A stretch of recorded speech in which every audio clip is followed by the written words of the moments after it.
Bismillahirrahmanirrahim. Bismillahirrahmanirrahim. Assalamualaikum warahmatullahi wabarakatuh. Al-mu'takifin wal mu'takifat dan saudara-saudariku dimanapun berada dan terhubung dengan kajian kita di pagi ini waktu Indonesia bagian Barat, langsung dari Masjid Mira. Alhamdulillah, kita mengawali perjumpaan kita dengan bersyukur pada Allah Subhanahu wa Ta'ala. Kembali kita semua diberikan kesempatan untuk menjalani aktivitas kita, terkhusus dalam rangkaian akhir-akhir bulan Ramadan 1445 Hijrah. Semoga seluruh aktivitas kita yang kita tunaikan sampai detik ini, khususnya rangkaian ibadah kita, diterima oleh Allah Subhanahu wa Ta'ala dengan penerimaan terbaik insyaallah.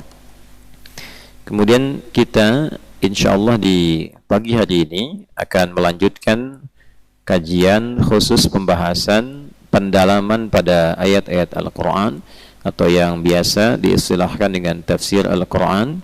Masih dalam pembahasan lanjutan di surah Al-Alaq di ayat 1 sampai dengan 5 khususnya. Dan tema kali ini kita akan mengambil subtopik dari lanjutan pembahasan di sebelumnya. Saat ini pembahasan tentang kunci cepat meraih pengetahuan. Di pertemuan yang lalu kita belajar tentang proses penciptaan manusia, dan sebelumnya kita membahas tentang awal turunnya wahyu. Baik, bismillahirrahmanirrahim. Kita coba intisarikan dulu di pembahasan surah Al-Alaq ini untuk mengingatkan bahwa surah ini berada di urutan ke-96 di mushaf. Patut diingat bahwa urutan-urutan surah di dalam mushaf itu berdasarkan tauqifi, petunjuk yang diberikan oleh Allah Subhanahu wa Ta'ala melalui malaikat Jibril yang diajarkan kepada Rasulullah sallallahu alaihi wasallam. Diurutkan bukan berdasarkan kapan ayat diturunkan, ada kejadian apa yang teruntut. Sah-sah saja kita ingin belajar misalnya dengan meruntutkan rangkaian peristiwa untuk memahami kedalaman makna dan hikmahnya, seperti sahabat Ali bin Abi Thalib juga pernah melakukannya. Namun demikian, urutan yang di mushaf ini adalah urutan yang paling utama, yang paling pokok, dan menjadikan rangkaian surah-surah Al-Quran itu tersusun dengan benar dan sempurna, dari Al-Fatihah sampai An-Nas, 114 surah. Kita baru bisa mendapatkan hikmahnya ketika mengkaji secara keseluruhan. Ternyata dengan urutan inilah Al-Quran terjaga. Jadi kalau kita membaca ayat, ada keseimbangan di dalamnya dengan urutan ini. Kita tahu tengah-tengahnya di mana. Kalau ada kesalahan dalam penulisan mushaf, kita akan mengerti, oh ini di sebelah sini posisinya. Kalau ada kemudian kesalahan dalam bacaan, kita bisa memahami ada ketidakseimbangan dalam bacaannya. Yang kedua, dahsyatnya urutan ini adalah memberikan ketersambungan pemaknaan antara surat satu dengan surat yang lainnya. Al-Fatihah intisari Al-Quran sebagai pembuka, muqaddimah. Lalu dirinci, rinciannya nanti Al-Baqarah, Ali Imran sampai ke An-Nas. Itu setiap rincian memiliki korelasi, ketersambungan. Al-Baqarah ada kaitan dengan Al-Fatihah. Kemudian Ali Imran kaitannya dengan Al-Baqarah, terus sampai ke ujung. Sehingga misalnya Al-Imam As-Suyuti itu mengarang satu kitab yang terkait dengan makna dari kaitan satu ayat dengan ayat yang lainnya, surah dengan surah yang lainnya. Bahkan dahsyatnya urutan ini kalau kita jeli mengamati, itu bisa sangat membantu memudahkan hafalan Al-Quran. Jadi kalau teman-teman perhatikan baik posisi atau komposisi ayat, ya, misal di Al-Baqarah kita membaca alif lam mim, gitu kan, lalu ditegaskan lagi di Ali Imran alif lam mim lagi. Jadi seakan-akan kita tuh sudah merasa riang gembira, ya, untuk mendapatkan kata yang serupa dengan sebelumnya, sehingga ada motivasi baru. Dan itu bukan pengulangan, tapi ta'kidan li ma'nan jadid, penguat kepada makna yang baru. Jadi alif lam mim di Al-Baqarah beda dengan alif lam mim di Ali Imran dalam maknanya. Lalu kita urutkan Begitu sampai halaman berikutnya kan di ayat 6 Al-Baqarah, innal ladzina kafaru kan. Baik, demikian di Ali Imran ketika kita buka ayat 10-nya, balik selanjutnya, innal ladzina kafaru lagi. Jadi kita mendapatkan sesuatu yang penyegaran. Seakan-akan menghafal sama dengan Al-Baqarah cara menghafalnya, tapi isinya bisa beda. Dan itu kalau kita perhatikan nanti ke An-Nisa, kemudian setelah itu ke Al-Maidah, itu ada ayat-ayat yang terlihat mirip, walaupun dengan kemiripan itu maknanya bisa berubah. Dan dengan itulah kita mendapatkan nikmat surga. Ya, ahli Quran itu salah satu keutamaannya nanti ketika ke surga dengan izin Allah Subhanahu wa taala, selain dimuliakan dengan jubah yang mewah, mahkota yang juga bersinar terang, gelang-gelang emas ya yang diberikan oleh Allah Subhanahu wa taala, masuk itu paling standarnya mendapatkan kenikmatan. Di antaranya ada buah-buahan yang mirip-mirip bentuknya tapi isinya beda-beda rasanya. Ya. Kayak kita ngaji Quran mirip-mirip ayatnya tapi maknanya berbeda satu dengan yang lainnya. Misal di Al-Baqarah ayat 25, "Wa basyiril ladzina amanu wa 'amilus shalihati anna lahum jannatin tajri min tahtihal anhar kullama ruziqu min thamaratin rizqa kullama ruziqu minha min thamaratir rizqa qalu hadzal ladzi ruziqna min qabl wa utubihi mutasyabiha." Ya, lihat pada kalimat wa utubihi mutasyabiha, dan mereka dianugerahi bebuahan itu yang mirip-mirip. Di antara tafsir tentang mirip-mirip ini, warnanya mirip, bentuknya mirip, tapi rasanya beda-beda. Itu ya. Nah, kalau dikaitkan dengan bacaan Al-Quran yang kita baca saat ini, ya, kan bagian dari amal saleh. Wabasyiril ladzina amanu wa amilus salihat. Di antara turunan amal saleh bacaan Al-Quran. Kita temukan ayat mirip-mirip tapi maknanya beda-beda. Semakin sering kita hafalkan, semakin sering kita baca, nanti surga yang ditinggali oleh ahli Quran itu diminta untuk dibacakan ayat yang biasa dimurajaah, dibacakan dalam hidupnya. Setiap dibaca naik, setiap dibaca naik sampai tingkat yang paling tinggi. Ya, semoga kita digolongkan oleh Allah Subhanahu wa taala termasuk dalam golongan dimaksud, dan mudah-mudahan saat diberi kesempatan berjumpa dengan Rasulullah sallallahu alaihi wasallam kita bisa membacakan Al-Quran di hadapan Rasulullah sallallahu alaihi wasallam sampai Nabi mengatakan hakadza unzil, seperti itulah diturunkan. Ya. Ibrahim baca Quran di hadapan Rasulullah misalnya. Setelah selesai ada komentar Nabi, hakadza unzil, seperti itulah Ibrahim diturunkan Qurannya. Oh, itu tingkat sanad tertinggi. Ya, melebihi kalimat ajaztu, saya ijazahkan. Karena seperti itu diturunkan artinya mutlak semuanya benar. Makhrajnya, sifat hurufnya, bacaannya, dan juga penghayatan atau dzauqnya. Ya, ini gambaran yang pertama yang ingin kita tekankan melalui kemuliaan surah-surah Al-Quran. Kembali ke surah Al-Alaq, maka kita telah bahas di urutan ke-96. Nanti ada kaitan-kaitan antara satu ayat, satu surah dengan surah berikutnya, ayat satu dengan ayat berikutnya. Itu diantara keutamaan mengapa susunannya dari Al-Fatihah sampai An-Nas. Jadi kalau ada pertanyaan, mengapa Al-Quran ayatnya tidak diurutkan berdasarkan peristiwa turun atau informasinya berurut waktu, jawabannya telah kita sampaikan. Ada hikmah penjagaan terhadap Al-Quran, ada hikmah kemudahan dalam hafalan, dan ada hikmah dalam ketersambungan makna satu dengan yang lain. Itu yang paling dahsyat. Kalau buatan manusia nggak akan nyambung. Ya, coba bicara teman-teman semua ini, satu sampai yang hadir semua di sini bicara 1, 2, 3, 4 beda-beda bicaranya. Coba sambungkan semuanya, bisa nyambung nggak? Ya, belum tentu. Ini kok turun 1, 2, 3 kurang lebih ya, kurang lebih selama 23 tahun misalnya. Turun tuh. Itu begitu diurutkan sempurna maknanya. Nyambung semua. Ya. Di Al-Baqarah nyambung sampai ayat 286, Ali Imran nyambung sampai ayat 200. Dan yang menariknya antara Ali Imran dengan Al-Baqarah punya ketersambungan. Ya, dan punya kemudahan dalam hafalan, itu yang membuat kita tidak bisa menyimpulkan bahwa ini buatan manusia, mustahil. Karena itu orang Arab yang biasa bikin syair, yang paham dan master, menguasai di bidang sastra, langsung menyimpulkan ini bukan karya manusia. Dan memang itulah diantara kemu'jizatan Al-Quran untuk menunjukkan bahwa ini firman Allah Subhanahu wa ta'ala, dan tidak ada yang mampu menyainginya. Tidak ada yang mampu menyainginya. Silahkan dibandingkan dengan kitab-kitab manapun yang disucikan di muka bumi ini atau menjadi kitab pegangan bagi keyakinan-keyakinan tertentu. Silahkan bandingkan dengan Al-Quran. Ya, maka kita tidak bisa temukan kemiripan sedikit pun di dalamnya. Ya, itu boleh diuji ya secara ilmiah untuk menguatkan keimanan. Ya, tapi tetap pada ujungnya lakum dinukum waliyadin. La ikraha fid din. La ikrah itu bukan hanya tidak ada paksaan, tapi juga tidak boleh kita dengan semena-mena mencela, menjatuhkan kehormatan pemeluk agama lain. Tidak. Yang diminta oleh Allah itu dalami keyakinan kita, praktikkan dengan baik, kemudian berikan hikmah supaya orang mengenal kebenaran Islam.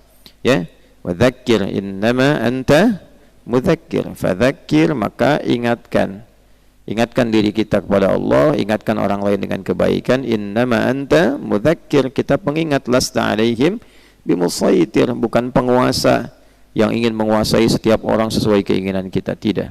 Jelas ya? Nah, kemudian suratnya surat Makkiyah sudah dibahas pertemuan lalu, surat yang diturunkan sebelum Nabi hijrah ke Yathrib atau Al-Madinah Al-Munawwarah dan turunnya persis di Mekah, sehingga disebut dengan Makkiyah. Berisi 19 ayat yang kita fokuskan saat ini 1-5. Bagi teman-teman yang baru terhubung, silahkan dilihat episode sebelumnya pada ayat 1 dan 2. Sekarang kita masuk pada bagian ayat yang ketiga.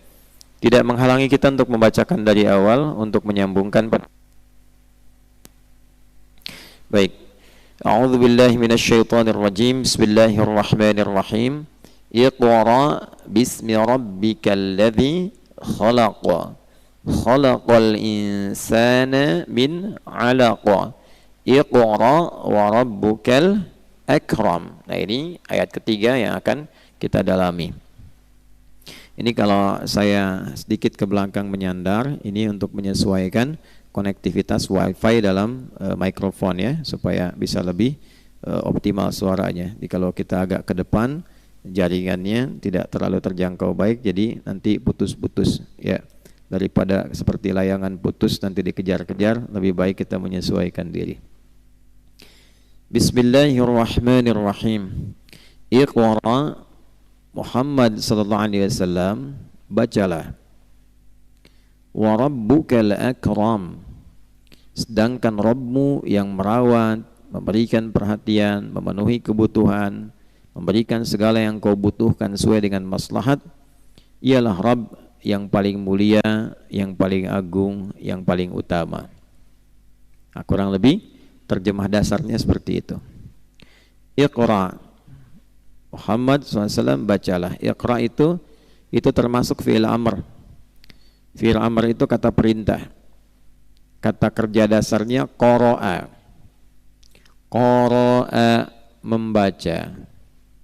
Yaqra'u, kan? Qira'atan. Nanti mubalaghahnya Qur'anan. Jelas? Fahuwa qari wa dzaka maqru. Kata perintahnya iqra. Kata qara'a atau juga al-qur'u, kata dasar awal utamanya qaf, ra dan hamzah, itu memiliki dua arti. Satu, membaca yang tertulis. Sudah? Membaca yang tertulis. Namun tidak serta-merta menuntut pemahaman pada yang dibaca. Ya? Jadi masih umum. Bahasa ringkasnya begini. Membaca yang tertulis tanpa menuntut paham. Yang penting baca. Ya. Ini Budi, ini Bapak Budi, itu tetangga Budi, itu adiknya Budi, itu teman sekolahnya Budi. Ya, kita tidak harus dituntut paham siapa Budi. Kan? Dari dulu sampai sekarang kan dibaca, tapi kan kita nggak tahu itu Budi yang mana. Bapaknya namanya siapa, ibunya siapa, tetangganya siapa, teman sekolahnya siapa. Yang penting ini Budi. Paham? Nah, itu membaca namanya. Itulah qara'a. Yaqra'u qira'ah, tanpa menuntut paham. Bisa dipahami tapi tidak dituntut. Jelas? Anak-anak TK baca, makanya bacanya Iqra. Kan? Bacaan saya qiraati, ya qiraati, makanya qiraati membaca tanpa dituntut memahami apa yang dibaca. Ya. Madaha, daraja, gitu kan? Baca aja. Madaha itu apa? Ya, tidak menjadi penting karena tujuannya membaca. Kadang-kadang juga dimunculkan harokat beberapa tempat supaya memberikan nagmah atau irama tertentu. Ya. Ba fatah ba gitu kan, fa fatah fa lam dhamma lu bapak lu gitu ya. Misal gitu ya. Nah, dulu kan beberapa tempat tuh kadang-kadang begitu supaya ada ya, sedikit atraktif bacaannya tuh ya. Tuh tempatnya Fajri begitu tuh. Iya. Baik. Sampai mana tadi ya? Alhamdulillah. Ya, itu qiraah. Nah, kalau menuntut pemahaman secara langsung itu disebut tilawah namanya. Apa namanya? Tilawah, dari kata tala yatlu tilawatan. Tilawah itu bukan sekedar baca, tapi menuntut paham pada apa yang dibaca. Nah, kita ngajinya mesti begini dulu supaya kita mengerti makna kedalaman setiap kata. Tala yatlu tilawatan, kata perintahnya utslu. Utslu. Kalau yang tadi qara'a yaqra'u iqra'. Ya. Nah, untuk apa kita membahas ini lebih awal? Untuk memahami dua hal. Satu, ketika membaca Al-Quran, nanti kita bisa menyimpulkan maksud ayat-ayat itu, sekaligus juga bisa menduga dengan cepat kapan ayat diturunkan. Kita lihat periode penunaian sholat. Perintah untuk menunaikan sholat spesifik nanti di Quran surah ke-29 diantaranya ayat ke-45. Quran surah 29 ayat 45. Dibuka ayatnya dengan kata utslu. Utslu ma uhiya ilaika minal kitab wa aqimis shalah. Ya. Utslu ma uhiya ilaika minal kitab wa aqimis shalah. Nah, kita sering hafal ujungnya kan? Di pertengahan ke ujung. Inna sholata tanha 'anil fahsya'i wal munkar. Kapan sholat itu menjadi tanha 'anil fahsya'i wal munkar? Kapan fungsinya bisa didapatkan? Mencegah seseorang dari beragam jenis perbuatan buruk, supaya tidak mencuri, tidak korupsi, tidak menipu, tidak bikin hoax, tidak mencela, tidak berzina, tidak terlibat dalam LGBT, fahsya, pornografi, porno aksi. Kapan itu bisa terjadi? Jika pembukanya dipahami dengan baik. Utslu dari kata tilawah. Nah, di mushaf kan diterjemahkannya sama dengan iqra. Yang iqra bacalah, yang utslu bacalah. Kalau kita sedang ngaji begini, kita paham yang dimaksud utslu itu baca, pahami apa yang dibaca itu. Setelah paham, kerjakan, amalkan sesuai dengan pemahaman yang benar. Jadi sholat yang bisa menjadikan pelakunya terbebas dari perbuatan keji dan mungkar, terurai, terhilangkan dari potensi buruk itu, bila orang sholat itu mampu mengerti apa yang dibaca dan dilakukan. Bagaimana kalau tidak mengerti, tidak memahami? Sholatnya sah tidak? Sah, sepanjang syarat dan rukunnya terpenuhi. Ya, wudu, menghadap kiblat, takbir sampai salam, benar semua, sah. Tapi tidak mengerti, ya, tidak berpengaruh kepada hukum. Yang penting sah, gugur kewajibannya, mendapat pahala sesuai keikhlasan. Tapi apakah sholat yang dikerjakan berdampak tidak pada pelakunya? Nah, ini akan kembali kepada apa yang tadi disampaikan, ditegaskan oleh Allah. Paham tidak? Ya. Jadi kalau sekedar menggugurkan kewajiban tidak dituntut paham. Doa waktu ruku' misalnya subhana rabbiyal azim wa bihamdihi atau subhanakallahumma bihamdika Allahumma ighfirli, enggak paham enggak apa-apa kalau untuk menggugurkan kewajiban. Tapi kalau mengerti nanti ada dampak di dalamnya. Ya Allah, aku berikrar bahwa Engkau terbebas dari semua perbuatan-perbuatan yang tidak layak untukmu. Engkau yang paling agung, sedangkan aku sering kali ya Allah melanggar ketentuanmu, merasa yang paling hebat, merasa yang paling benar, seringkali berbuat kotor pada orang lain. Ya, Aku memujimu bihamdi. Allahumma gfirli, ampuni aku ya Allah. Aku sekarang menunduk untuk memohon ampunan kepadamu. Nah itu kalau kita memahami itu baru kita bacakan, ada rasa kejiwaannya berbeda. Dari sejak takbir. Dari sejak takbir. Allahu Akbar itu makanya kenapa sahabat Abu Bakar As-Siddiq radhiyallahu ta'ala anhu baru takbir sudah menangis karena mengerti. Ya karena mengerti. Ya, ada orang sekarang tarawih takbir menangis juga karena tahu imamnya panjang di sini. Ya. Nah, jadi pengertian membawa kekhusyuan itu yang berdampak kepada jiwa, itulah tilawah. Ini tujuan pertama. Jadi kalau kita baca begitu kita mengerti maksudnya, dipraktekannya lebih dalam. Yang kedua, fungsinya litakidi ummiyati Muhammadin sallallahu alaihi wasallam.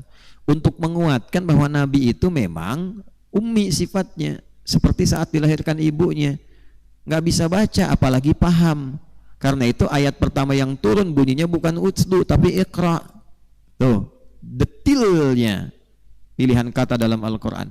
Kalau utslu itu sudah pasti keliru dalam pemahaman ya dalam pemahaman, dan kita mengembalikan kepada Allah yang Maha mengetahui. Itulah sebabnya di sini menunjukkan keagungan dan maha pengetahuan Allah. Kenapa tidak menggunakan utslu? Karena Nabi itu jangankan paham, baca aja nggak bisa. Itulah sebabnya menggunakan iqra. Muhammad baca, kata Nabi, mana biqari? Saya nggak bisa baca Jibril, kan? Saya nggak bisa baca, benar-benar nggak bisa baca. Jadi jangankan paham, baca aja tidak mampu. Tapi setelah Anda bisa baca, Anda harus berusaha memahami. Itu maksud ayatnya. Karena itu transformasi bahasa kerennya, kan? Perpindahannya dari baca ke paham. Nah, sifat pembelajar itu, pembelajar yang baik tidak sekedar membaca. Membaca itu hanya membuka gerbang informasi. Pembaca yang baik setelah mengetahui, pahami isinya. Itu poinnya. Setelah paham baru bertindak. Jangan bertindak sebelum paham. Karena itu Nabi ketika mendapatkan iqra kan tidak langsung bertindak. Konsultasi, komunikasi, bercerita pada istri tercinta Sayyidah Khadijah radhiyallahu ta'ala ya anha, lalu datang kepada saudaranya juga Waraqah bin Naufal, ya. Waraqah masuk Islam, mengkonfirmasi dan sebagainya. Itu belum bertindak. Dibekali dulu kurang lebih 3 tahun tuh, ya. Kurang lebih berapa? 3 tahun pembekalan itu. Nah, jadi setelah mendapatkan pembekalan yang utama itu, diberikan pemahaman, diajarkan oleh malaikat Jibril, baru turun kemudian ya ayat-ayat untuk berdakwah. Itu pun bertahap. Ya, anzir asyiratakal aqrabin, yang terdekat dulu, baru kemudian ya ayyuhal muddatsir qum fa'anzir, baru kemudian melebar. Ilmunya juga bertahap, jangan baca baru 1 ayat langsung berdakwah, itu kan? Nah, nanti pemahamannya jadi terbatas. Paham ya? Ini yang calon-calon dai, calon mubalik, calon ulama itu harus mengerti. Pembekalan dulu, jangan terburu-buru. Ya, innal ajalata minasyaitan. Ya, manusia itu seringkali terburu-buru. Ya, khuliqal insanu ajula, manusia itu terburu-buru. Nah, dimanfaatkan oleh setan itu. Menghafal Quran kan sering terburu-buru. Bal ya? Oh, bal waktu menghafal itu sering terburu-buru tuh.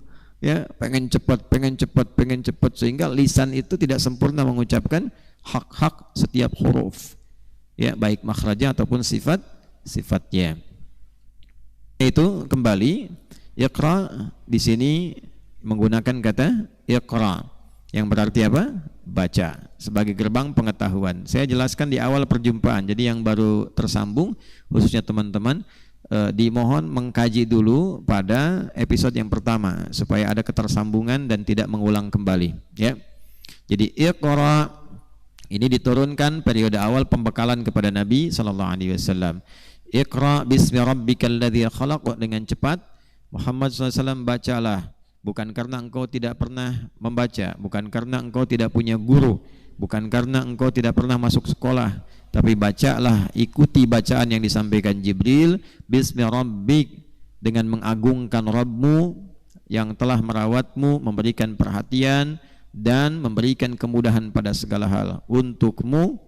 Khalaq, ya alladzi khalaq, yang menciptakan engkau aja begitu mudah, apalagi hanya menjadikan engkau bisa mengikuti satu bacaan. Jangankan yang menurutmu sulit, kan bagi Allah itu sangat mudah, apalagi yang begitu mudahnya. Khalaqal insana min 'alaq, Allah yang telah menciptakan manusia yang beraktivitas secara total dari bangun tidur sampai dengan tidur lagi, kan, dari satu zigot, dari proses spermatozoa dengan ovum dikenal dengan nutfah, kemudian berbentuk zigot. Maknanya telah kita bahas kemarin, ya, belajar dari yang terkecil sampai aktif jadi yang terbesar. Ya, belajar dari zigot, dari yang kecil-kecil dulu, karena bacaan yang kecil itu akan melahirkan informasi yang besar. Jadi kalau ngaji jangan langsung ke yang tinggi, kecil-kecil dulu. Nah, ini makna yang tambahan untuk dalam. Nah, sering kita ngaji misalnya ada beberapa kitab. Misal kita ambil yang paling produktif di antara ulama, misalnya saja Al-Imam An-Nawawi. Imam An-Nawawi punya beberapa kitab. Ada At-Tibyan fi Adab Hamalatil Quran. Ada misalnya 42 hadis Al-Arba'in Nawawiyah. Ada misalnya kurang lebih 1367 hadis, ada Riyadhus Shalihin. Baru ke atasnya ada Al-Minhaj, baru Syarah Sahih Muslim 9 jilid dan seterusnya. Nah, ini jangan lompat-lompat. Walaupun tidak dilarang, tapi nanti pemahamannya supaya utuh. Ya. Nah, kadang ngaji Al-Arba'in bagus, tapi belum ngaji At-Tibyan, nanti menjadi pemarah. Jadi eksklusif. Ya, maka bagaimana supaya ngaji yang berkah? Belajar dulu cara ngaji. Banyak orang sekarang ngaji tapi tidak belajar cara ngaji. Caranya bagaimana? Pelajari adabnya. Bagaimana cara berdoa sebelum mengaji, sebelum belajar, bagaimana cara datang untuk memilih tempat belajar, cara memilih guru, cara datang ke tempat belajar, cara bersikap, itu ada semuanya. Ya, karena itu orang-orang yang mengikuti panduan-panduan ini, dan panduan ini diajarkan oleh Nabi, dan bahkan beberapa dipraktekkan oleh malaikat untuk menunjukkan langsung begini cara belajar yang benar.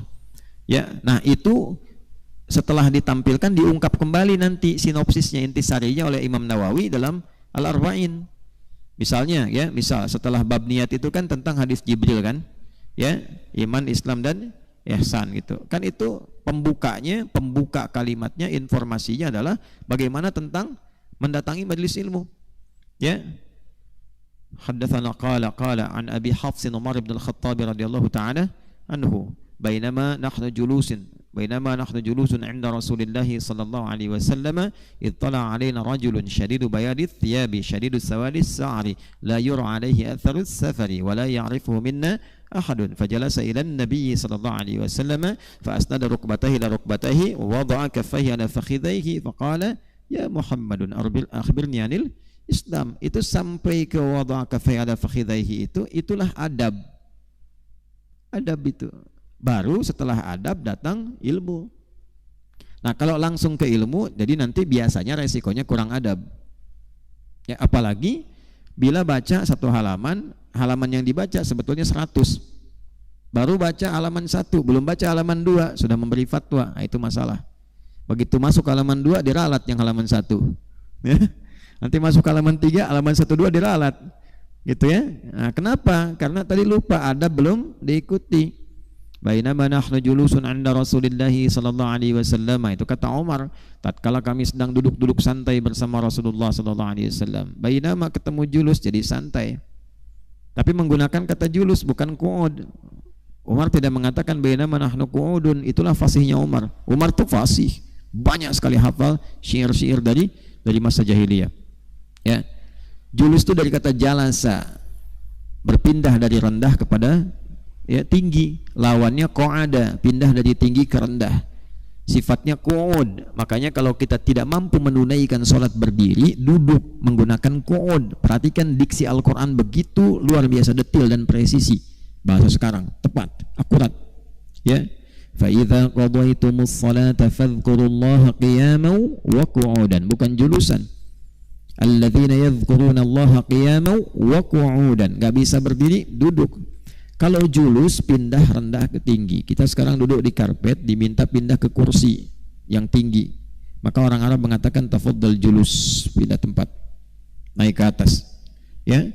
Maka pesan hadis ini mengatakan walaupun duduk-duduk santai, cari orang yang berilmu, yang bijak, yang baik, yang bisa mengangkat kita derajat lebih tinggi.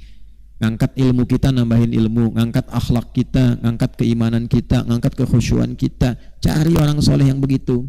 Walaupun duduk-duduk santai, gitu ya. Nah, jangan sampai santai tapi maksiat. Nah, itu kecelakaan. Ya, jangankan yang serius, santai aja maksiat. Duduk-duduk santai yuk, ya kan? Santainya gimana? Sambil mabuk misalnya, santai sambil zina, gitu kan?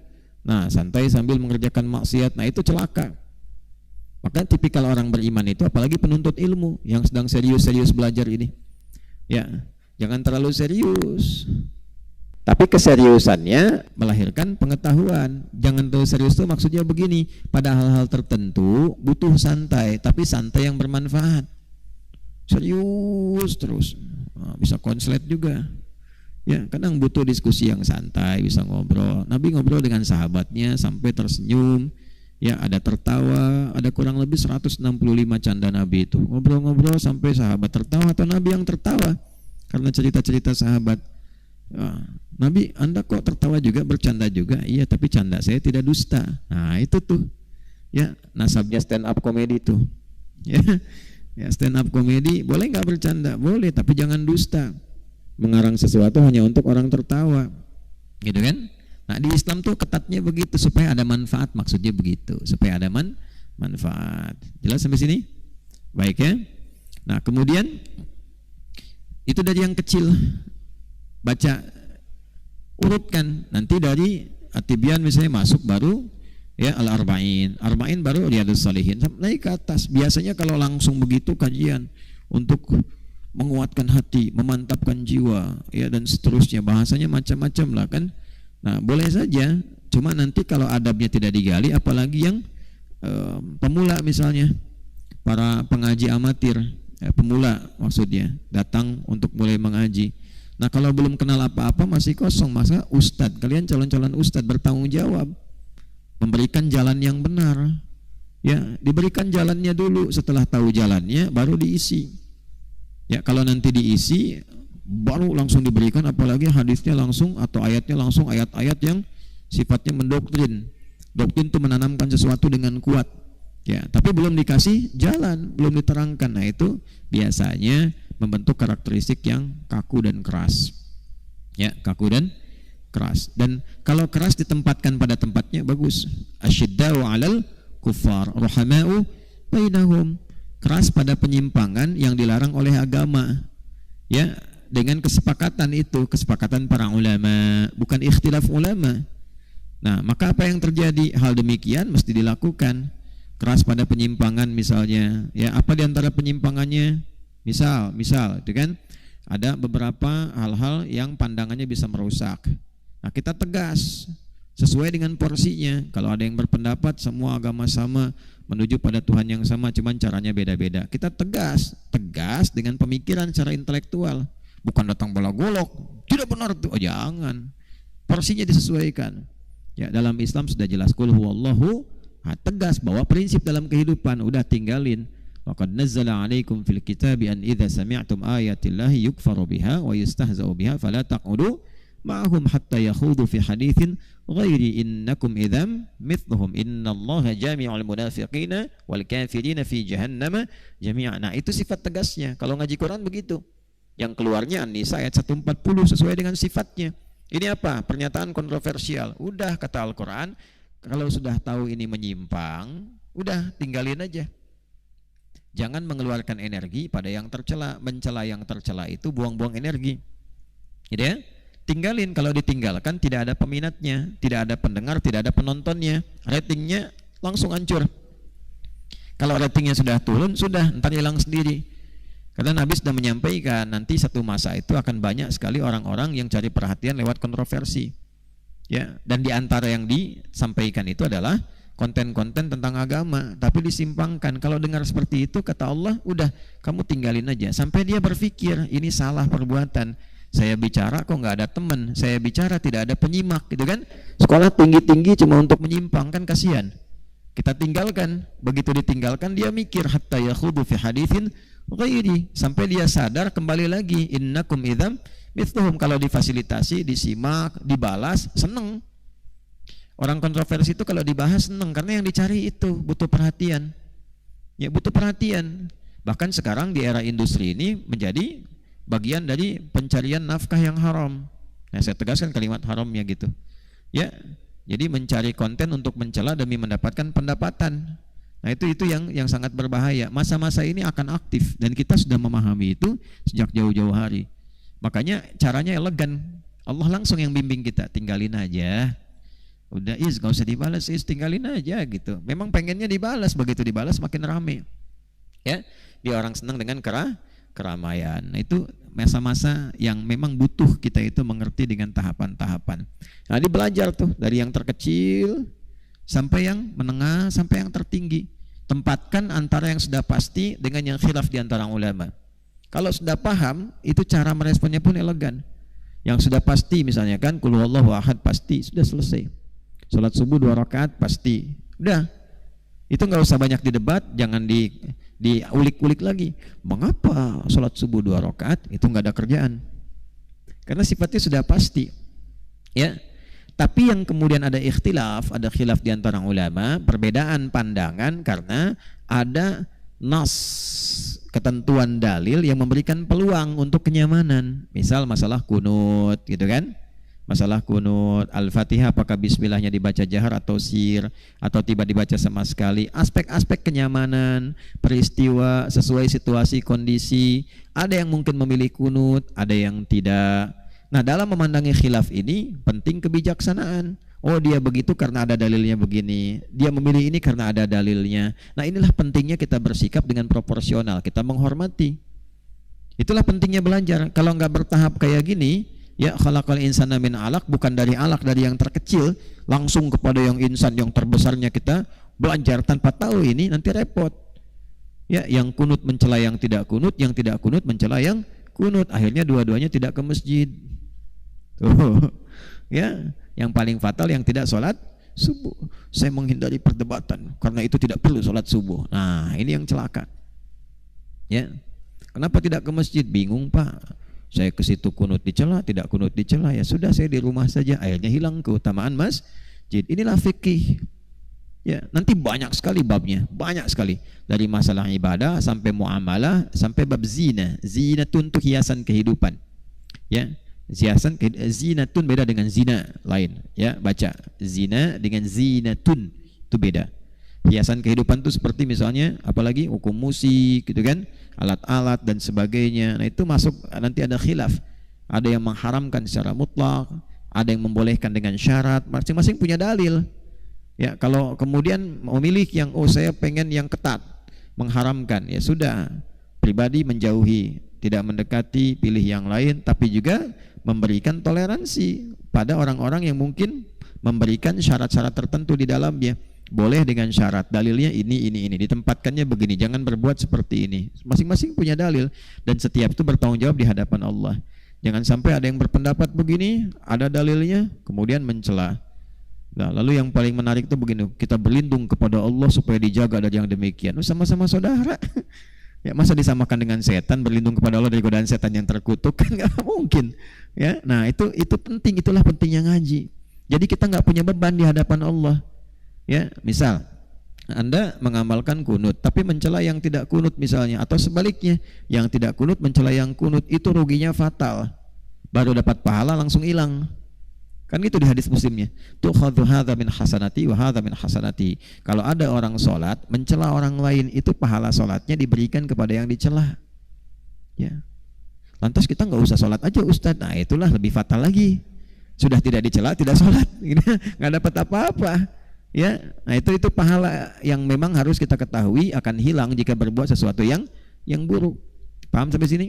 Nah, ini yang paling penting. Kecuali memang aspek yang oleh agama juga dicela. Fawailul lil musallin. Tercela tuh orang yang tidak sholat. Ya kan? Tercela orang yang sholat. Siapa orang sholat di situ? Alladzina hum an sholatihim sahun, yang sengaja berbuat lalai dalam sholatnya. Contohnya apa? Alladzina hum yura'un. Jadi yang sholat saja riya tercela, apalagi yang tidak sholat. Makanya tadi saya di awal bilang celaka yang tidak sholat, celaka yang sholat bila sholatnya bermasalah. Paham sampai sini? Baik. Nah, untuk memahami itu supaya belajar terurut dengan baik, runtut sampai atas, gimana caranya? Ditegaskan lagi, iqra, begini caranya. Itulah sebabnya iqra-nya disebutkan sekali lagi. Bukan pengulangan. Tapi ta'kid lil ula lil ma'nil jadid. sebagai penguat pada kalimat yang pertama untuk mengantarkan kepada makna yang baru. Nah, ini ngajinya begini. Jadi kita kalau nggak urut ke belakang begini, kita nggak tahu kenapa mesti ada Iqra lagi. Ya, paham nggak? Paham ya? Nah, jadi Iqra yang kedua beda dengan Iqra yang pertama. Jelas ya? Iqra yang kedua, Iqra wa rabbukal akram, itu beda dengan Iqra bismi rabbikal ladzi khalaq. Tapi ada korelasi. Nah, ini pakai rumus tafsir. Apa itu? 2S 1L. Ya, 2S-nya siyak. Siyak itu ayat yang kita baca, ayat 3. S yang kedua, sibak, kaitan dengan sebelumnya. Apa hubungan Iqra pertama dengan Iqra yang kedua? Kita ngaji Iqra di ayat ketiga, apa hubungan dengan Iqra di ayat yang pertama di surat Al-Alaq? Apa kaitan makna ini dengan makna ayat kedua, dengan makna ayat pertama? Nanti baru lihaq. Lihaq. Ya, hubungan ayat ini dengan ayat seterusnya. Apa kaitan ayat 3 dengan 4 dengan 5 sampai dengan ayat 19? Jelas? Nah, itu cara ngajinya. Iqra. Bacalah Muhammad sallallahu alaihi wasallam. Ya, kan bertanya, bagaimana cara bacanya? Gini caranya. Yang pertama kan disuruh baca. Lalu diberikan penjelasan. Kamu kalau membacanya karena Allah begitu mudah. Membacanya harus runtut, membacanya harus terukur, harus bertahap. Gimana caranya ya Allah? Iqra, baca ya, kan? Tegaskan lagi nih. Wa rabbukal akram. Nah, rabbukal akram di sini jumlahnya baru, jumlah istinafiyah. Tapi sifatnya menjadi hal, keterangan kepada Iqra yang baru. Nah, gitu cara bacanya. Jumlah yang baru, istinaf itu kan sesuatu yang baru. Ya, istanafayas ta'nifu, jumlahnya istinafiyah, pembuka yang baru, ngajarin metode ke kita tuh, cara cepat, bagaimana cara cepat belajar. Nah, makanya kita beri nama kunci cepat meraih pengetahuan. Ini jumlah istinafiyah, jumlah yang baru, informasi yang baru dari kata Iqra yang kedua tadi. Tapi ini hal, keterangan pada yang kedua, neranginnya gimana? Nah, kita terangkan. Nah, itulah pentingnya i'rab. Ya, belajar i'rab itu penting. Iqra yang pertama apa i'rabnya? Bismi Rabbi itu apa i'rabnya? Belajar i'rabnya. Nanti ada kitab tuh I'rabul Qur'anil Karim karya Syekh Ad-Darwishi, itu bagus juga tuh. Ya, jadi setiap ayat i'rabnya apa? I'rab itu posisi kalimat dalam gramatikal bahasa Arab. Jadi kalau kita paham ini kemana, maksudnya apa, ngajinya lebih enak. Itulah sebabnya belajar bahasa itu awal diutamakan untuk memahami tafsir. Ya, matangkan bahasa dulu. Para imam-imam besar itu ngaji bahasa dulu. Imam Syafi'i berapa tahun ngaji bahasa? Imam Malik berapa tahun tuh bahasa? Nah, saya saat mencintai Quran, kita diskusi sambil sharing. Dari kecil tuh saat mulai rasa cinta kepada Quran, masuk pesantren, maka saya putuskan yang harus dipelajari pertama itu bahasa dulu. Makanya kami pribadi mengambil jurusan bahasa Arab. Ya, bukan untuk bisa bahasa Arab. Kalau cuma itu gampang. Tinggal di Arab kan belajar bahasa Arab, kan? Ngobrol sama orang Arab kan nggak bisa bahasa Arab. Orang Arab pakai bahasa Sunda. Ya, kamu ada mang, alhamdulillah anda bi khair. Nggak mungkin, damang, kan? Ya, saya ke Jepang begitu tanya, pakai bahasa Inggris diulang lagi. Ya, datang ke Asakusa itu ada pasar tradisional. Kita lihat, oh kayaknya baju. Tanya kita, is there any toll? Toll. Waduh, ini nggak nyambung nih. Bagian itu dijawab sama Jepang, kita bahasa Inggris diulang, ya sudah, supaya kosong-kosong kita bahasa Sunda, ya kan? Punten ucu, dupi aya nu panjang, tapi kan sama-sama paham. Udah gitu kita belajar. Nah, ini cuma ice breaking, tapi juga menimbulkan pemahaman kepada kita untuk belajar lebih. Nah, pulang-pulang kita belajar supaya lebih paham. Nah, kembali ke sini teman-teman sekalian. Jadi urutan-urutan ini membantu kita untuk memahami dengan lebih terukur. Di bahasa Arab tadi saya sampaikan, kenapa memilih jurusan itu secara spesifik, spesialisasi untuk memahami turunan ilmunya. Oh, jadi kita kenal kalau pengen tahu ini makna harokat, nahu intinya. Ya. Iqra bismi rabbikal ladzi khalaq. Ini kan Iqra bismi, kenapa i di sini? Karena ketemu ba, kan? Kenapa kalau ketemu ba harus i? Kenapa enggak u? Kenapa a? Apa fungsinya ba? Nah, oh, ba itu ada 14 fungsi. Nah, kita bisa tahu ba di sini sama enggak dengan di Bismillahirrahmanirrahim fungsinya? Sama enggak dengan wamsahu biruusikum? Nah, itulah nahwu. Ya, nahwu kalau kita enggak belajar nahwu nanti terjemah saja misalnya, belum tentu dapat maknanya. Sharaf, ya, sharaf ilmu perubahan kata. Sehingga tahu, oh ini kata kerja bentuknya past tense yang lama. Ini kata dasar. Yang ini bentuknya progresif, fi'il mudhari. Oh, yang ini kata perintah. Kalau kata perintah yang diperintahkan satu orang, dua orang atau banyak. Iqra. Ini perintahnya untuk siapa? Apakah berlaku untuk Nabi saja kalau seorang, ataukah bercabang untuk semua yang menyimak dari Nabi? Nah, itu sorof. Jelas? Nah, setelah itu balaghah. Ya, sudah tahu nih tentang harokat, sudah tahu menyusun tentang perubahan. Bagaimana cara nyampaikan ke orang supaya enak diterima? Bagaimana memilih kata yang tepat? Ya, ada orang baris nih, kita jadi imam misalnya, baris di depan tuh. Ada yang nggak mau masuk ke situ. Wih, masuk, kayak udah bener aja. Ya memang jelas kalimatnya tapi nggak ngenakin. Akhirnya dia keluar dari masjid karena nggak enak dengan imamnya. Nah, memberikan pilihan kata dan menjelaskan dengan tenang serta dijelaskan dalam keadaan yang baik itulah balaghah. Maka punya turunan ilmu lagi, 3 cabang. Ma'ani untuk memilih kata yang sesuai dengan objek, bayan untuk menjelaskan seterang-terangnya supaya tidak ae. Kemudian badi' untuk menghiasi penjelasan supaya yang mendengar merasakan kenyamanan. Ya, jadi ada ilmu ma'ani, ilmu bayan, ilmu badi', ya. Datang ke istri mengatakan malam-malam, kamu malam ini cantik deh. Nah, itu masih bayan. Tapi kalau keluar, mah sini deh. Coba yang lihat rembulan tuh. Ya Allah, papa bagus banget ya rembulannya, cahayanya. Iya, tapi masih kalah dengan aura kecantikanmu malam ini. Nah, itu badi namanya. Zik. Nah, belajar dulu kamu, ya. Belajar. Wisuda dulu, jangan wisuda anak orang dulu. Wisuda dulu, ya. Belajar. Jadi total pelajarannya. Paham? Ya. Baik, ngerti enggak? Baik ya. Ya. Nah, jadi itulah badi'a. Nah, Al-Qur'an ini penuh dengan balaghah. Penuh. Jadi kalau kita ngaji enggak sampai balaghah bisa salah. Apalagi cuma terjemahan. Ya kan saya pernah sampaikan tuh, dzalikal kitabu la raiba fi, dzalika diterjemahkan di dalam terjemahan ini. Sedangkan kita belajar bahasa Arab standar, dzalika ismul isyarah artinya itu, yang ini hadza, yang itu dzalika. Kenapa di sini terjemahkan kitab ini? Oh, ngaji kita sampai balaghah ilmul ma'ani, ya kan? Dzalika, dza singkatan dari hadza. Ya li-nya lamul bu'di, ka-nya kaful khitab.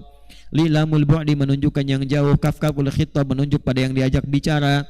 Ketika ayat Al-Qur'an turun, orang-orang diajak bicara oleh Nabi menuduh Nabi, mengatakan Nabi seorang penipu, Nabi seorang penyihir, Nabi seorang penyair, a'udzubillahi min dzalik, ya kan?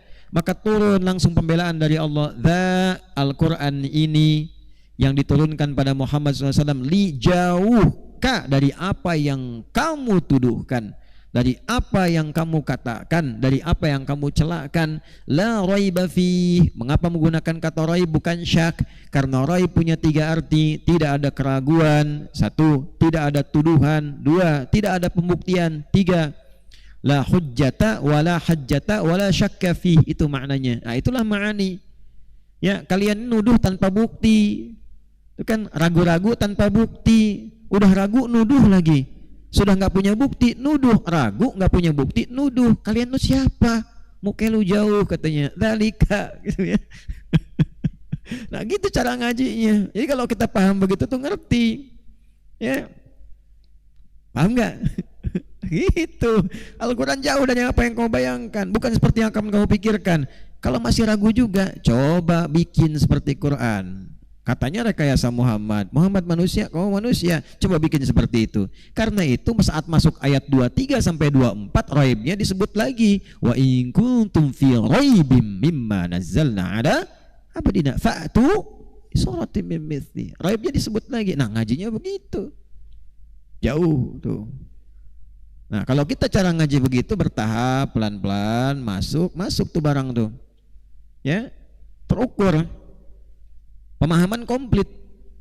Nah, ini maksudnya. Jadi kalau ngaji. Nanti yang keempat namanya arud di bahasa itu. Arud itu fungsinya apa? Untuk membedakan secara presisi, secara akurat antara ayat dengan di luar ayat. Apa bedanya Al-Quran dengan syair? Apa bedanya Quran dengan hadis? Apa bedanya hadis dengan mufradat? Ya, jadi begitu kita tahu ilmu ini, ngerti. Oh, bisa membedakan Quran apa, syair apa. Ya, kalau nggak bisa paham tentang ilmu ini, nanti tertukar, dikira irama yang dibacakan dalam Quran itu musik. Bukan, jauh, frekuensinya beda. Ya, saya walaupun mengkaji tentang musik, saya mengkaji tuh runtut dari awal, dari zaman jahiliyah di unsur-unsurnya. Ya, makanya masuk di fakultas bahasa. Di bahasa itu kan nanti ada pembelajaran, di adab itu turunannya nanti ada syair. Di syair syaratnya 4 jadi syair itu. Satu apa? Yang kedua fasahah. Kedua satu fasahah. Kedua apa? Uslub. Ketiga khayal. Keempat musik. Jadi disebut syair itu kalau ada 4 unsur ini. Ya, fasahah mesti fasih. Kalau nggak fasih nggak jadi syairnya. Nanti ada orang yang menimbang, mendengar nih, seperti Nabilah, nimbang. Oh, ini nggak fasih, ganti katanya ini. Ya. Oh, nanti misalnya kalau kita belajar bahasa di balaghah yang awal-awal itu, kita menemukan tuh tanafur fil huruf, beberapa huruf-huruf yang terlihat seperti nyambung-nyambung gitu. Nah, itu sesuatu yang dihindari, ya. Wa qabru khalidin fi makanin kufrin wa laysa qurba qabri kufrin qabrun. Nah, itu kan semua kan begitu tuh. Nah, itu kurang fasih. Nah, kalau ngaji balaghah paham tuh di ma'ani itu, ya. Nanti setelah itu apa? Uslub. Cara menjelaskannya bagaimana? Kalimatnya fasih tapi cara menyampaikannya nggak fasih, nggak bagus. Ketiga imajinasi, khayal, ada imajinasinya nggak? Sehingga nanti bisa terukur lebih indah, ya. Imajinasi tentang rembulan menggambarkan keindahan, imajinasi tentang singa menggambarkan keberanian. Jadi ketika menyebut Asep, bukan Asepnya, singanya. Singa datang, kan? Untuk menggambarkan keberanian yang melekat pada seorang Asep. Ya, sedangkan Agus harimau. Ya, misal harimau datang, harimau itu petualang tunggal, tidak berkoloni. Jadi lebih hebat harimau dalam pencarian mangsa. Harimau tunggal, ya, eksis sendiri. Singa berkelompok, tidak berjuang sendiri, ya kan? Nah, ini di ilmu ma'ani itu diajarkan, ngambil itu, uslub ditampilkan. Nanti setelah itu apa? Ya, setelah daya khayal, imajinasinya bagus, baru ada irama, disebut musiqa. Itu di syair itu ada itu. Ya, nah iramanya ini nanti ada formulasi, formulasinya 16 disebut dengan bahar. Tawil, tawilun nahudun al-bukhuri fadailu fa'ulun mafa'ilun fa'ulun mafa'ilu. Kifa nabki min dzikra habibin wa manzili bisaqtili wa bainad dakhuli fahawmali. Tujuannya apa? Iramanya bagaimana? Ada. Rajas. Mustaf'ilun mustaf'ilun mustaf'ilun mustaf'ilun mustaf'ilun mustaf'ilun. Rajas musdawaj, mustaf'ilun mustaf'ilun mustaf'ilun mustaf'ilun. Madid mufa'alatun mufa'alatun fa'ilatun mufa'alatun mufa'alatun fa'ilatun. Nanti tinggal dilihat peristiwanya apa. Begitu ada peristiwa, bikin apa yang sesuai dengan itu. Nabi pulang perang Tabuk, disambut kemudian oleh beberapa orang, keluar syair, ya. Tala'al badru alayna min thani ya tilwada. Imajinasinya apa? Badrun, telah datang rembulan yang sempurna, membawa cahaya keindahan, menggambarkan sosok Nabi begitu indah, tampannya agung, lebih dari Nabi Yusuf. Lebih, Nabi Yusuf itu cuma sepersekian dari Nabi Muhammad SAW. Keindahannya, keelokannya, ketampanannya, kegagahannya, cahayanya dan sebagainya. Maka diibaratkan dengan sempurna, purnama, datang purnama yang sempurna. Itu kan imajinasi itu, ya, menarik kesempurnaan cahaya rembulan yang teduh. Kalau matahari kan panas banget, ya kan?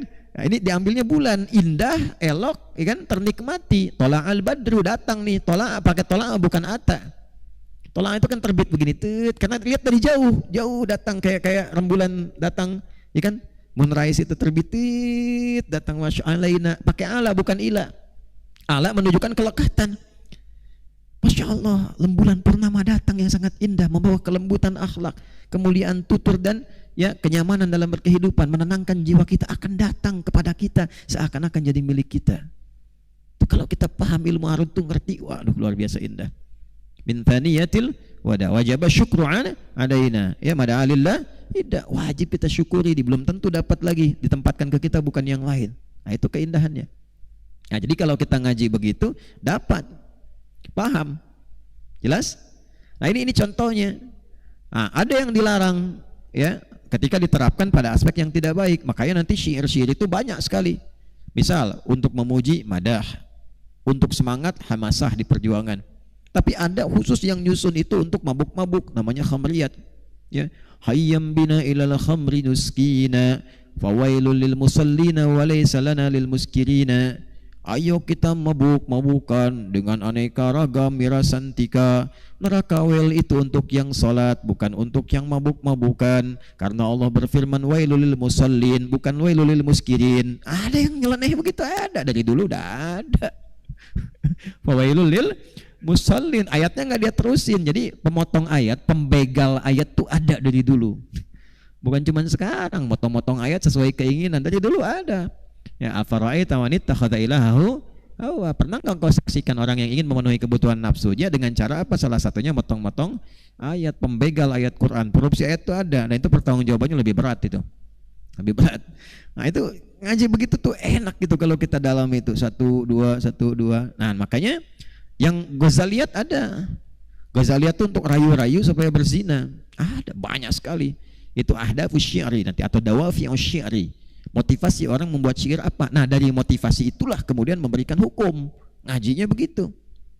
Ya, makanya ulama menggolongkan yang khamriyat, yang ghazaliyat untuk zina, untuk mabuk khamar, yang haja untuk menjatuhkan orang, gitu kan? Itu dengan lahwul hadis. Lahwul hadis.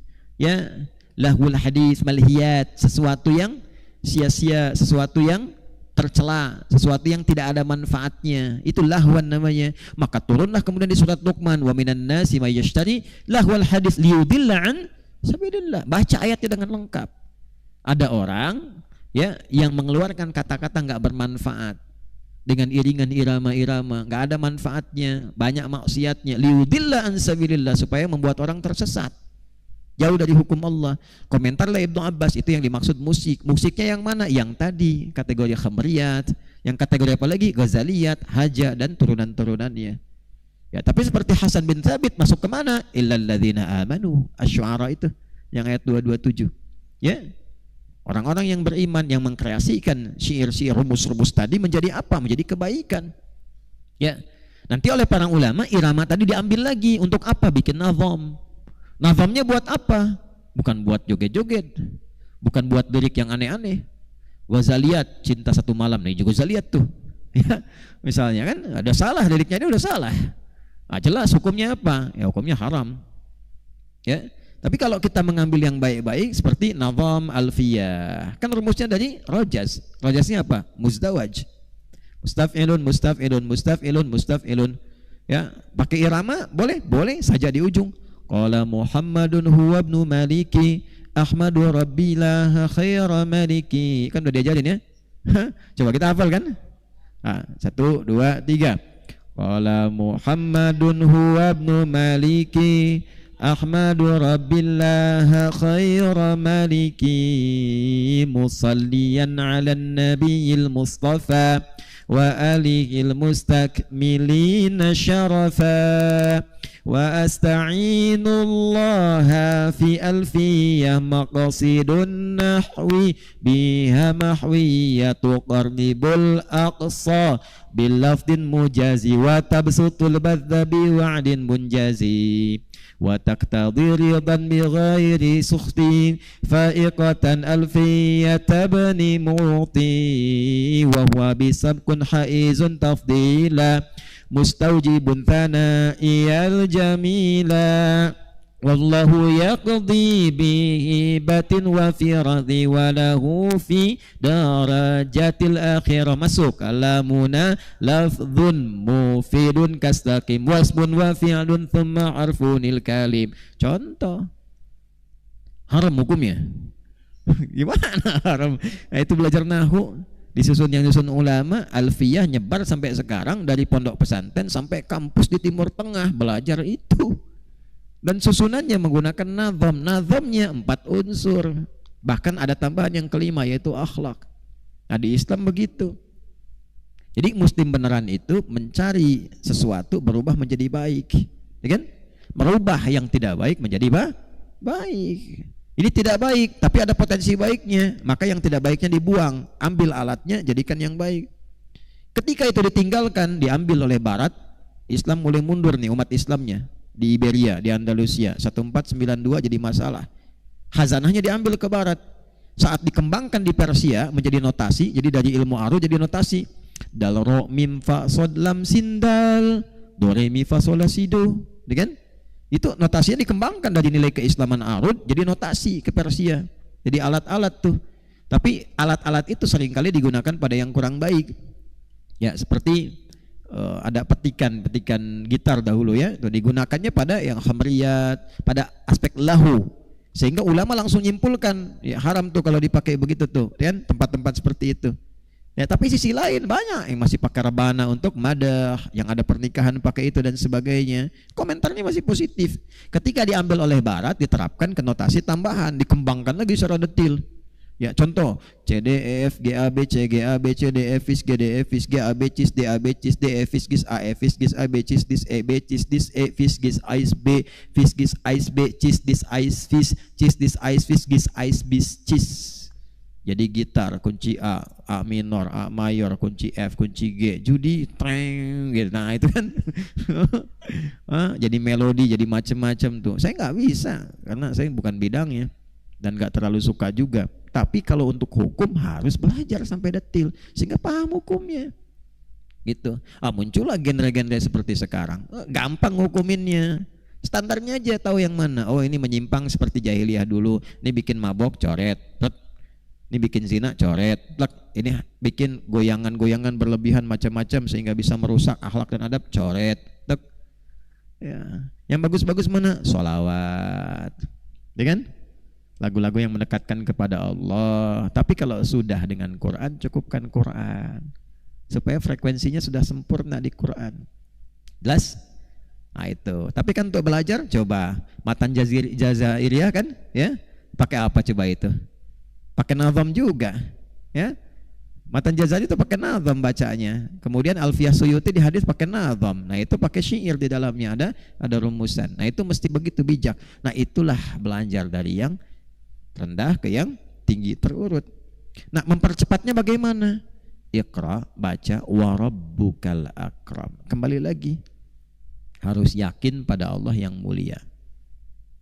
Tuh, ini kunci cepatnya nih, awas kunci cepatnya. Kalau mau memulai cara mendekatinya, cara memulai dengan baiknya, apa yang pertama dilakukan? Dekati Allah. Beda dengan ayat 1, lihat. Iqra bismi rabbikal ladzi khalaq. Kalau ayat 1 kan kamu belajar dengan cara mengagungkan Allah. Caranya bagaimana? Iqra wa rabbukal akram. Baca wa rabbukal akram, dekati Allah yang mulia. Akram itu tafdil, lebih daripada bentuk asalnya. Karim, akram, yang paling karim, yang paling mulia. Karena itu dikomentari oleh para ulama tafsir dengan kalimat apa? Wa ahsana fi kulli syai'in, ahsana fil karamati, ya, wa tajawaza an jahlil ibadi, ya, wa ahsana fil judi. Nah itu kalau kita baca tafsir-tafsir runtutkan ketemunya di situ. Maksud kata akram di sini ahsana fi kullil khair. Allah melimpahkan semua segenap kebaikan di atas segalanya. Wa ahsana fil judi, memberikan semua yang baik itu ya untuk kemaslahatan hambanya. Wa tajawaza an jahlil ibad, dan melampaui semua yang dibutuhkan oleh hambanya. Ya, melampaui. Tahu, Allah tahu tentang kita. Ya. Nah, saking akramnya kepada kita, yang kita nggak tahu diberitahu. Nggak pilih-pilih. Ahsana fil jud. Kalau ahsana fil jud itu artinya ngasihnya sudah nggak pamrih. Ya. Coba dari nggak tahu diberitahu oleh Allah tuh. Kita nggak tahu kan asalnya. Ya, coba siapa yang ngajarin kita dari kecil? Bisa bicara? Nggak ada orang tua dari kecil. Begitu lagi sini adek ya, mama, lihat ini mama, ini suami mama. Nggak ada. Ajak ngobrol aja. Nanti anak niru kan. Nah, yang memberi kemampuan meniru itu siapa? Allah. Bayar tidak sama Allah? Tidak. Ibadah itu apa? Ibadah bukan bayaran, ibadah mah kewajiban. Ketika kita menetapkan Allah sebagai Tuhan, konsekuensinya apa? Ibadah. Tapi semua pemberian Allah itu semua gratis diberikan. Makanya akram. Kenapa? Karena ada yang tidak akram, ngasih ilmu tapi bayar. Ya antum yang ngajar di sekolah tuh, Begitu ngajar akhir bulan dapat bayaran nggak? Ah, jadi antum nggak bisa masuk kategori akram. Ustad, kan? Ya, waktu ngajar minta tarif nggak? Tidak akram. Ya, Ustad. Waktu ngajar ngarepin amplop nggak? Tidak akram. Allah ngasih tahu kita, kalau pengen berkah jadilah golongan akram. Niatkan mendekat kepada Allah. Makanya ustad, kiai, habaib, macam-macam yang ngajarnya tidak ada kaitan dengan pamrih, ilmunya pasti dilebihkan oleh Allah. Nah itu akram. Allah begitu ngasih kita, karena itu disebut akram, akramul akramin. Ya, karena ketika memberi tanpa pamrih. Jadi ketika kita mendekati Allah, ini maknanya. Kalau kita mendekati Allah, diberikan tanpa batas dan tanpa pamrih. Ya, beda dengan manusia. Mau ngaji, waktu terbatas.